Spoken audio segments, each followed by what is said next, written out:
Welcome to the Irish NFL show. As the preseason draws to a close and we have a better sense of how the rosters are shaping up, who's in, who's out, who's hot and who's not. We're taking a look at all 8 divisions in depth on this show. We're going to go west, NFC West specifically, a division that was headed up by the Niners last year. San Francisco 49ers, of course, went to the playoffs, went all the way to the NFC Championship game with a powerful roster that they have, which unfortunately was just one quarterback short of what they needed to help them progress to the Super Bowl. Let's start with the Niners, Colin. You think they're shaping up to go back to the promised land again, or take that one step further, or are they going to find it a little bit tougher this year with the competition at hand? For me, Connor, they have the best starters in football. I mean, you look at it, and outside of the quarterback, right, they're stacked. The wide receivers are impressive. The running backs, the offensive line, that defensive front, even in the back end of the defense, all just so much talent, dripping in talent. And obviously, look, they've lost D'Amico Ryans, but in Steve Wilkes, I think they have a very capable defense coordinator. The concern for me is injuries. Can Christian McCaffrey remain injury-free? I think he is the absolutely key component to this San Francisco 49ers offense and to the team. Compare them last year to before Run CMC and after Run CMC. It was a completely different team. We know he has struggled with injuries in the past. Is he going to be able to remain injury-free?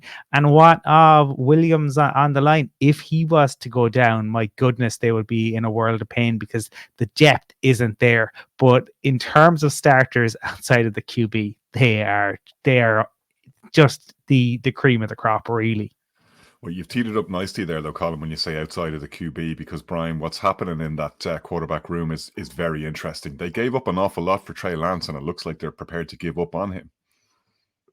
Seems to be the case, judging by the nature of what's happened over the course of the last few days, with Sam Darnold being confirmed as the backup quarterback. And over the course of the summer, and there's been numerous different outlets that have suggested that was the case, that he would win the position as backup quarterback. And even on our live show recently in Buskers on the Ball, and we got into this in depth with our special guest Phoebe Schechter, and I kind of suggested that if it wasn't for this rule in which the NFL brought in earlier this summer, which was to the benefit of the 49ers, having seen how the championship game ended, this was I thought was the thought process as to why they were maintaining Trey Lance. But it's come very evident over the course of the last few days since they've announced this that it looks like they are open to trading him now. It'll be interesting to see what the market is and whether any other teams are going to go for him. And if a team does go for him, are they bringing him in solely as a backup and he's kind of back to square one, trying to challenge that other quarterback? But again, from a 49ers perspective, it doesn't surprise me in a way, because I always felt Brock Purdy was the standout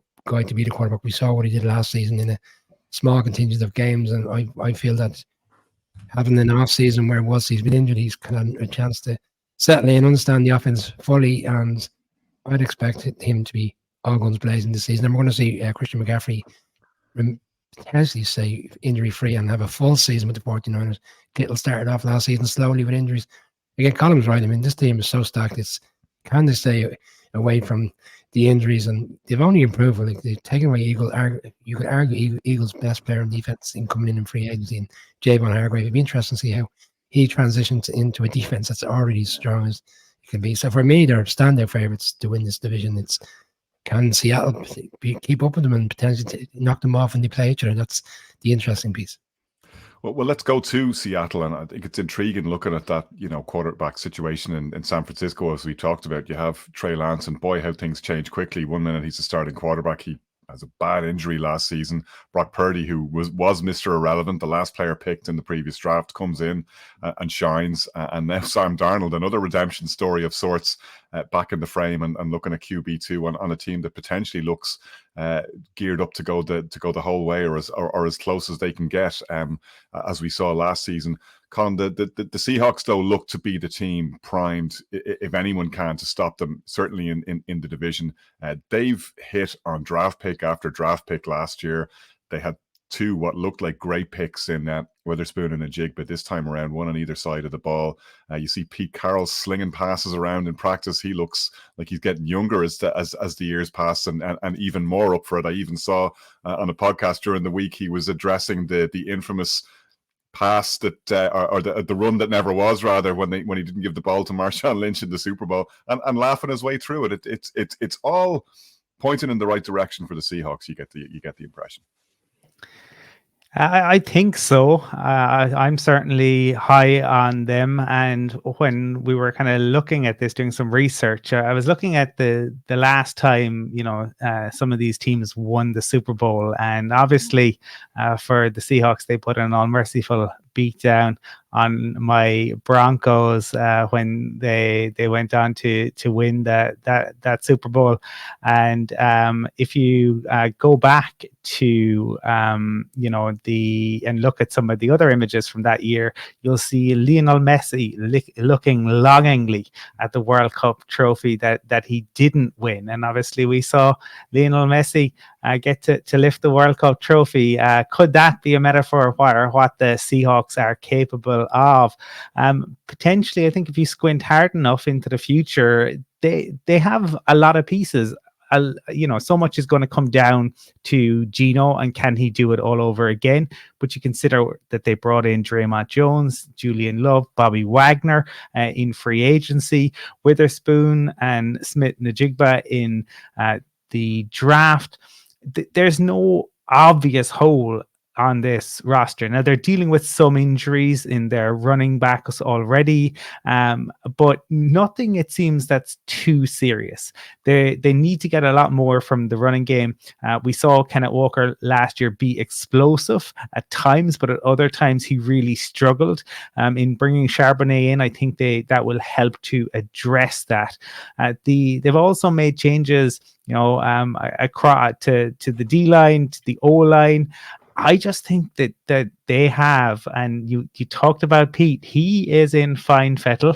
He is possibly more mischievous than ever before, and he is absolutely loving the aftermath of this Russell Wilson trade. I think that the Seahawks are a very capable team with a very, very capable coach. I think they are, we slept on them last year, and I think they're even going a little bit under the radar again this year. A couple of people, Brian, at the live show even picked them as potential champions, and that's something that would have raised a laugh in the room if you'd said it, that last year, that within 2 years they could possibly be considered Super Bowl contenders. But that's not an inconsiderable notion right now. I like the way Colm says we slept on them last year. No, Colm, I didn't. I selected them to make the playoffs. Kindly remind you of that. But a lot of that last year was on the bearing of who the head coach was, and Pete Carroll will always find ways to get the best out of players, whether they're the strongest in their positions or not. And so it doesn't come as a surprise that people at the live show and various different outlets are suggesting them as a real dark horse to go to the Super Bowl. I was fortunate to interview Tim Booth last week from Seattle AP, and he referred to the Legion of Boom, and that seems to be what Pete Carroll is looking to, kind of implement and bring back. But he kind of suggests they're even more stacked on the defense than that particular team was. And Colm's rightly called out some of the acquisitions in free agency, but there's other players that are still there. Seeing Jamal Adams come off the pup list this week. There's Diggs, there's players such as Kobe Bryant, and players that were really strong last year. And you touched on earlier with Geno, like you're talking about the players that hit last year. 2 offensive line guys last year, 4th round and 3rd round, and Lukes and Cross. Like, they can only be much better and improve in their second year. It will be interesting to see what comes of the draft picks, in particular the 2 guys in the 4th round, because sometimes you have a really strong draft and the following year it doesn't kind of reflect in the same nature. So it will be interesting. And obviously Smith-Njigba looks like he's going to have some kind of operation around the wrist before the season starts, so he may miss a little bit of time at the start of the season. I can fully understand why people have them as a serious threat. Do I think they can reach the expectation in terms of challenging the 49ers? Not so much. I still think they're a strong candidate for the playoffs, but certainly not for me to win the division. But be there or thereabouts, but just come up short. Brian, you're talking about the fact that the Seahawks hit on so many players last year. A team that desperately needs to hit on as many of its picks as possible is the Rams. 14 draft picks. They go into the last couple of weeks of the preseason, I think they've 36 rookies on their books. That's a hell of a coaching job that's ahead of Sean McVay. If anyone could do it, you would suggest that he's one of the guys best placed to do so. He could have walked away in the offseason and nobody would have looked askance at him for doing it. He's down for this job, but it is a big rebuilding effort they need. Yeah, slightly deja vu. I had Andrew Morgan on, who does our kind of weekly segment, kind of checking out the head coaches and the pressures of a season ahead of them. And he suggested this is similar in many ways to what it was like when Sean McVay came in initially, and he managed to quickly revamp things and have them in a challenging position. They're very aggressive, but you're right when you're saying like this is a big ask for him, and I question how long he's going to hang around to even participate in this rebuild, because it looks like it's a 3 or 4 year. As we keep suggesting, they're still paying the mortgage on that Super Bowl win. And after the draft, or the undrafted players, there was so many of them selected by the Rams. It was very much a bit of a hit and miss scenario. Let's see what we can get out of these guys. And I wouldn't say fill roster spots, because we'll see them cut down on as the week I suppose evolves in terms of teams moving players around. But you would have to expect this is going to be a hard season for the Rams. I know they've got some talented players, but they are aging. Like the likes of Cup and Matthew Stafford, are they going to stay injury free? They need those type of players and the experienced players to be injury free for them to have a competitive season. But I can't say. I know we did our previous piece around where we put them, and we didn't slightly put them in the bottom category, I don't believe. But for me, they're going to have it's going to be a steep uphill for this team. I think the only thing probably kept us from putting them in the basement column was that they do still have Aaron Donald, Cooper Kupp, Matthew Stafford, and there's a few pieces there. If they can inspire the guys around them, it could be a fun story, but equally it could get very tough and very frustrating for them very quickly. Yeah, I think you expect that. The other thing I think, Connor, that's going to save them and that stopped us from putting them in the bottom tier is the other team in the division, the Arizona Cardinals, who, when we are recording this, a couple of weeks out from the beginning of the season, are just trading away, and quite clearly the Caleb Williams sweepstakes are underway. And for the Cardinals, I think it's going to be about potentially getting Kyler Murray back to play for how many weeks in order for them to find a trade partner who is willing to take him. And I imagine Kyler Murray won't go for a huge maybe draft pick, but they need somebody willing to take on that contract. But the Cards will save the Rams' blushes, I feel, this season. The Kyler Murray thing, though, I think is kind of going to be intriguing to watch, because he's got to play well enough to make it worth their while, and he's playing for his next job as well, so he's got to put it in there. Not a player short on talent. Sorry, no pun intended when I say short, but you wonder how much of the problem was just the breakdown of the coaching and the GM relationship, and whether he is actually redeemable. Because at his peak, he's still a very young man, of course. He was a lot of fun to watch. He was your classic kind of Madden-looking quarterback. You really didn't know what button he was going to press next, but when it did happen, it was very fun. My concern now is that he comes back and he's a point to prove, and he finds a way to navigate some wins, and then they find themselves out of the sweepstakes for the quarterback. That's my biggest concern, but it's very much evident, as Colm's suggesting. They're giving away players even so close to the season. They've nothing that's going to frighten any team this season, and I expect them to be struggling greatly this season. Before we wrap them, is the consensus in the room that the Niners return to the top of the division, or can the Seahawks topple them? I think the Seahawks are capable of doing it, though the concern is obviously the injuries at the start of the season. But I think the Seahawks would like to probably flip the way in which the season went last year and finish a bit stronger. So I don't think they'll be rushing their guys back. And, we're going to have to see what Brock Purdy looks like when he is in and it's in, the regular season and teams have tape.